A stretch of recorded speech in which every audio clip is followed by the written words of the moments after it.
Captain Mara Bloodstone leads her crew to the cursed island of La Sombra, chasing a legendary pearl said to control the sea itself. But as they venture deeper, whispers of the sea witch's curse grow louder, and Mara's ambition pushes her to betray those closest to her.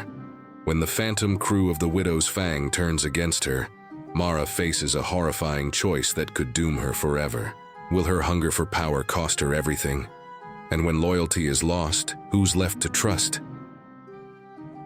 In the midnight haze, a thick fog settled across the open sea, swallowing sound and light, leaving only shadows dancing on the waves.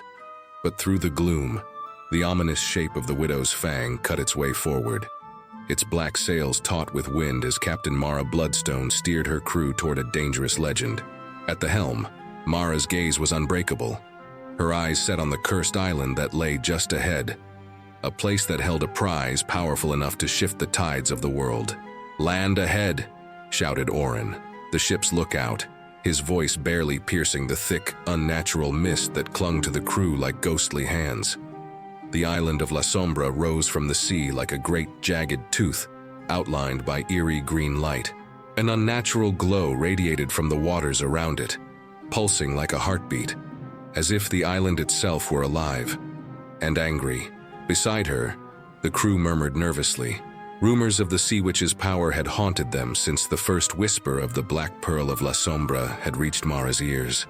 The pearl, said to control the very seas, was a treasure worth any cost, even if the cost was paid in blood and lives. But Mara knew better than to let her crew falter now. She turned, her voice cutting through the fear like a blade. "Enough of this talk. We've come for the pearl, and that's what we'll take. Now who among you is too afraid to join me in claiming it?" Silence settled like a shroud as each pirate's gaze fixed on the island, their doubts swallowed by Mara's unyielding command. With her heart as cold as steel, Mara pressed onward. Nothing, not even the dead, would keep her from her prize. They landed on the shore in silence, the quiet broken only by the waves crashing against the rocky cliffs. The beach was littered with remnants of past travelers who'd met their doom, splintered masts, rusted swords, torn clothing half buried in the sand. The remnants of an old campfire cast eerie shadows as they passed, a grim reminder of those who'd tried to claim the pearl and failed. Mara's first mate, Lark, a wiry man with quick fingers and an even quicker tongue, narrowed his eyes at her. "Captain," he said in a low voice, "we all know what they say about the Sea Witch. No man has ever returned from her island, and those who did were no longer men by the end." "Then it's a good thing I'm not a man," Mara replied with a wicked smile. She gestured for him to stay silent. This wasn't the time for doubters. She needed his loyalty, if only for a few hours longer. Mara had always sensed a treacherous gleam in his eyes, one that looked too long at her back when he thought she wasn't looking. But now, the only path was forward. They pushed inland, moving quickly through dense jungle and thorny vines that seemed to twist and reach for them as if trying to pull them back. Each step closer to the heart of the island deepened the sense of foreboding that hung thick in the air. Strange carvings marked the trees, figures of monstrous sea creatures tangled in waves, their eyes gouged out by rough stone tools. Mara couldn't help but wonder if they were warnings or tributes to whatever creature ruled here. Then, the first howl pierced the silence. The sound was unlike anything they had ever heard, a low, mournful cry that echoed through the trees and sent a chill through their bones. The crew halted, eyes darting nervously as the wail grew louder, closer, twisting the air into a scream that seemed to come from the earth itself. Lark looked ready to bolt, but Mara grabbed his arm, her gaze firm. "Hold your nerve, or I'll see to it you never hold anything again," she hissed. Reluctantly, he swallowed his fear, following her lead deeper into the darkness. Through the twisted forest, they finally arrived at the entrance to an ancient temple carved from black stone. It loomed over them like a grave marker, its entrance wide and dark, lined with carvings of serpents and waves that seemed to shift and move in the dim light. Orin reached out to touch one of the carvings, only to recoil in pain as the stone burned his skin, leaving a red mark in the shape of a coiled snake. "Curse this place," he muttered, clutching his hand. But Mara barely flinched. She'd known the risks. She'd counted on them. After all, the more cursed the treasure, the greater the power it held. With a firm push, she led them inside, torches lighting the way as the walls closed in around them. The damp air smelled of salt and decay, and the silence was thick, broken only by the quiet drip of water echoing through the stone halls. Mara's grip on her cutlass tightened, and for the first time, she allowed herself to wonder what force awaited her at the heart of this cursed place. Suddenly a voice, low, echoing like water crashing in a hidden cavern, filled the hall. It spoke in a language none of them understood, but its tone was clear. Turn back, or be claimed. The crew exchanged uneasy glances, but Mara's eyes only narrowed. She was close. She could feel it, like the pulse of the pearl itself pulling her onward. Nothing would stand in her way. But before they could move, Lark took a step back, eyes wide with panic. "Captain, I won't," he stammered, his voice betraying the fear he'd tried so hard to hide. Mara's patience had run dry. She lifted her blade, pressing it against his throat. "Not another step back, or I'll end you myself," she warned, her voice colder than the stone around them. Lark nodded, terror in his eyes. He'd made a deal, Mara was sure of it.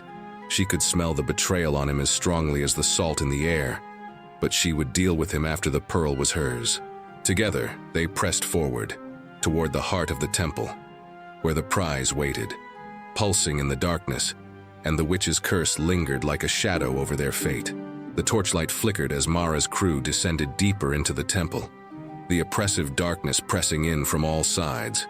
Each step echoed like a distant drumbeat, muffled by the thick stone walls. Ahead, the corridor seemed endless, stretching into blackness, a portal leading them to an unknown fate. Orin, who usually had a fearless gleam in his eyes, muttered under his breath, his hand clenched tightly around his sword. "This place, it feels like it's watching us." His gaze flitted over the walls, eyeing the faint carvings that appeared and disappeared in the torchlight, images of monstrous sea creatures with eyes wide open, as if frozen mid-scream. They rounded a corner, and Mara stopped abruptly, halting her crew with a raised hand. Ahead, an enormous stone door, intricately carved with writhing sea serpents and spiraling whirlpools, loomed over them. Strange symbols adorned the edges, shimmering faintly as if alive. At its center was a small basin, filled with what looked like black water, glistening and thick. Lark, who'd been keeping to the back, shifted uncomfortably. "Perhaps we should wait, Captain. This place reeks of old magic. Cursed magic." Mara glanced back at him, her jaw set with cold determination. "That's the smell of power, Lark. And you'd best remember why we're here. No turning back now." She fixed him with a glare that could pierce through steel, her tone carrying a finality that silenced any further objection. In one swift motion, she dipped her hand into the dark liquid. As her fingers broke the surface, a chill ran through her arm, sharp and biting, like ice in her veins. She clenched her jaw to stifle a gasp as the liquid began to glow, illuminating the carvings on the door with an otherworldly light. The ground trembled, and with a deep groan, the massive stone door began to open, spilling a sickly green light into the corridor beyond. As they stepped forward, a whisper rose from the darkness, curling through the air like mist. The voice was soft, almost seductive, each word soaked in malice. "You seek the pearl, Captain Bloodstone? But are you willing to pay the price?" Mara felt a shiver crawl down her spine, but her resolve was unbroken.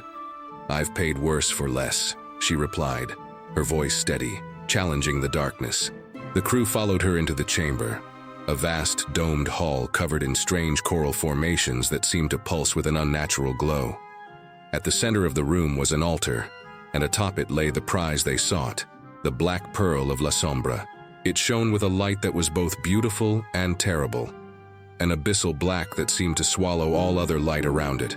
But as they drew closer, the shadows around them began to shift. Figures took shape, forming from the darkness. Tall, ghostly forms with eyes like embers, their expressions twisted with fury and sorrow. The spectral crew of the Sea Witch's victims had come to guard their mistress's treasure. Orin's voice was barely a whisper. "Captain, those are pirates. Lost souls." "Then they're not the only ones." Mara shot back, her voice defiant, but her eyes flicked over the ghostly figures, searching for any sign of weakness. A deep, hollow laugh echoed through the chamber. From the darkness behind the altar, a figure appeared. A woman formed from mist and salt water, her eyes blazing with a cold fire. The Sea Witch, her gaze locked onto Mara, and she stretched a translucent hand toward her. "You think you're different from those who came before, Captain Bloodstone?" They too sought power, and they too fell to greed. Mara stood her ground, defying the witch's gaze. "Then they were fools. I know what I'm here for, and I won't leave without it." The witch's smile was as thin as a razor. A bold claim, but there is a price to pay, a sacrifice worthy of the Pearl's power. In the silence that followed, Mara's crew exchanged uneasy glances, their faces pale and drawn. She could feel the tension, sense the fear spreading like wildfire. They'd all heard the tales, seen the signs, and now here they stood, face to face with the very thing that had haunted the legends. Without warning, the witch's hand shot forward, and a torrent of water surged through the air, striking Oren with the force of a cannonball. He was lifted off his feet, crashing into the wall and slumping to the ground, motionless. The crew recoiled in shock, weapons drawn, but their blades felt small and useless against the ancient magic surrounding them. "Enough!" Mara shouted, stepping forward.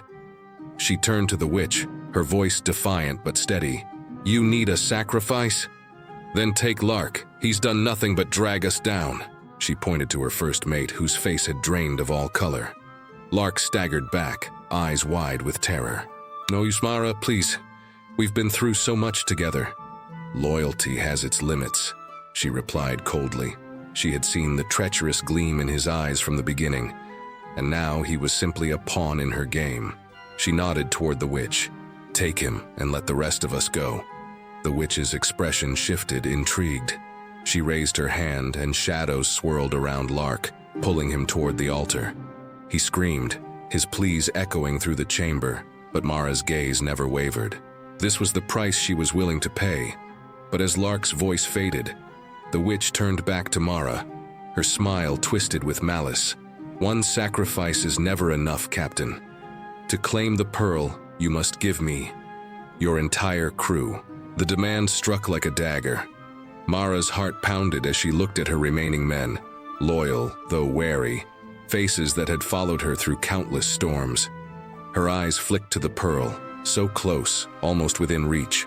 She hesitated, torn between her ambition and the finality of this choice. Oren, gasping but still alive, struggled to his feet, eyes blazing. "Captain, you can't. You won't." But Mara was already stepping forward, her hand hovering over the Pearl. "Sometimes sacrifices must be made for a prize this great," she murmured, almost to herself. The witch laughed, and the shadows surged forward, engulfing the crew one by one. Mara stood frozen as her men were claimed, their bodies fading. Leaving nothing but whispers in the dark, the temple grew silent. Mara now stood alone, her hand on the Pearl, her prize finally in her grasp. The witch's form began to fade, her laughter echoing as she disappeared, leaving Mara with a curse branded upon her soul. The silence lingered, broken only by Mara's shallow breath. She clutched the Pearl, feeling its cold power seeping into her veins. Yet even in victory, an emptiness settled within her. She was alone, her crew sacrificed, and the only company she had left were the whispers of the lost. With her prize clutched tightly, Mara turned to leave the temple, her steps heavy with the weight of her choices. And as she emerged from the darkness, a haunting sight awaited her. Her ship, the Widow's Fang, drifting aimlessly on the water, manned now by the shadows of her fallen crew. They stared at her with empty eyes, bound by her command, yet lost forever to the curse. As the ghostly crew of the Widow's Fang drifted aimlessly, Mara's heart tightened. Shadows moved like restless tides across the deck, each spectral face bearing silent accusation. Yet she clutched the black pearl of La Sombra tightly, feeling its cold, ancient power humming in her hand. A power that could bend the very sea to her will. But at what cost? The whispers of her fallen crew haunted the air, hollow and relentless, as if warning her of an even darker fate. "Captain, we have what you sought.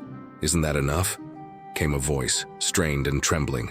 Oren, His form flickering like a half-lit torch took shape before her, the only crew member whose spirit seemed unwilling to yield to the curse. He hovered close, his face contorted with both fear and fury. "You sacrificed us, Mara, to claim that pearl. But now, who will stand by your side?" Mara set her jaw, unyielding, eyes locked on the horizon where a sudden storm brewed, twisting the sky into a blackened abyss. "I don't need loyalty from ghosts," she said coldly.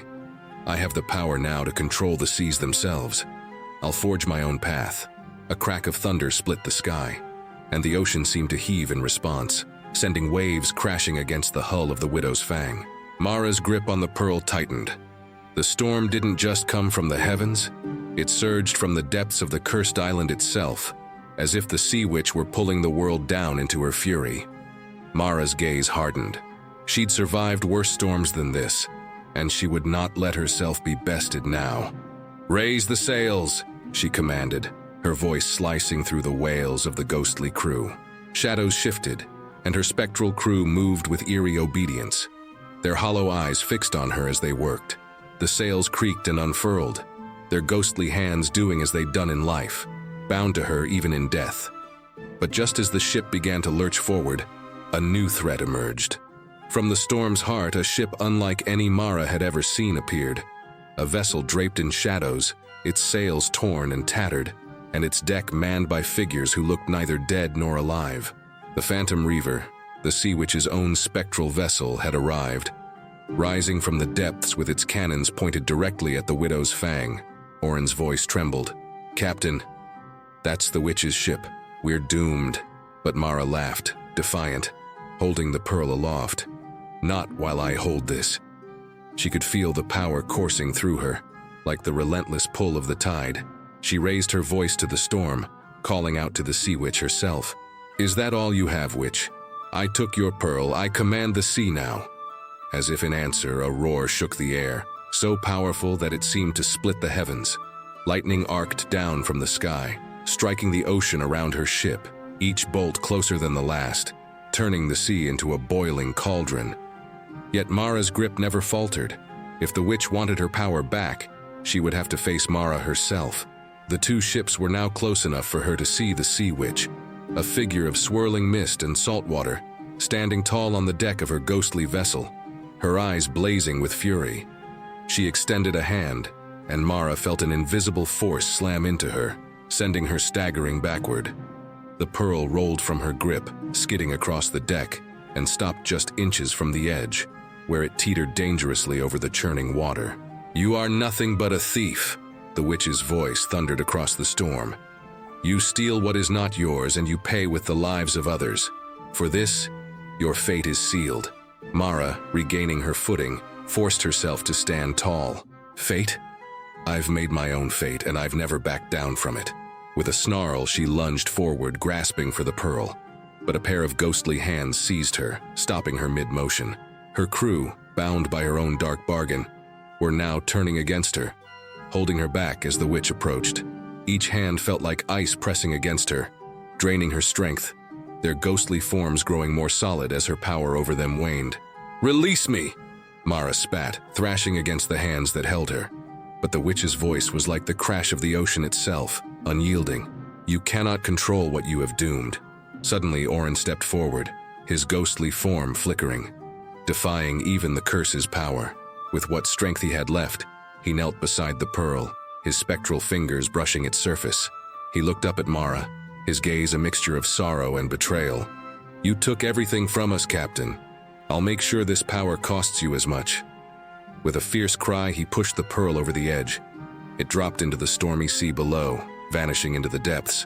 Mara's scream was swallowed by the roar of the storm as the pearl disappeared, taking with it the very power she'd sacrificed everything for. In that moment, the witch's curse took its final hold. The Widow's Fang lurched as if it were struck by a great wave, and the spirits of her crew turned toward her, their faces blank, yet their eyes burning with resentment. The witch's laughter echoed as her ship dissolved back into the storm, her form fading like mist under the morning sun. "You are bound to them now, Captain," she intoned, her voice a whisper in the thunder. "Bound to roam the seas, forever haunted by those you betrayed." And with that, she was gone, leaving Mara alone with her spectral crew on a ship cursed to sail without end. The storm cleared, leaving a haunting silence in its wake. Mara stumbled to the helm, her once proud ship now little more than a ghostly vessel adrift in a world that no longer felt like her own. Around her, the crew stared, their faces expressionless, awaiting her command. She tried to speak, to issue an order, but her voice caught in her throat. For the first time, she was truly alone. Alone, yet surrounded by the very souls she'd condemned. A heavy, haunted silence settled over the Widow's Fang as it drifted toward an endless horizon. Mara's eyes remained fixed on the distant waves, her hand trembling as it gripped the wheel. Knowing there was no escape, no salvation, she had won her prize, and in doing so had condemned herself to a fate worse than death.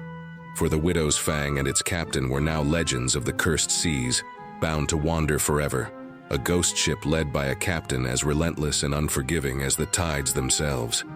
Drifting on a silent, endless sea, the Widow's Fang was barely more than a shadow now, a ghostly specter on the waters, a reminder of ambition twisted by betrayal. The crew, bound by the Sea Witch's curse, moved with the silence of the dead, their spectral forms flickering like dying candle flames. At the helm, Captain Mara Bloodstone stood frozen, her once daring eyes now filled with the weight of her choices. She could feel the curse tightening around her, a cold presence pressing down like the depths themselves. In the quiet that followed the storm's fury, only the faint whispers of her lost crew kept her company. Orin's haunted voice, Lark's desperate pleas, the murmur of 100 souls who'd once trusted her with their lives. Days, weeks, maybe years passed in an unchanging blur, each day like the last on this endless voyage through fog-laden waters.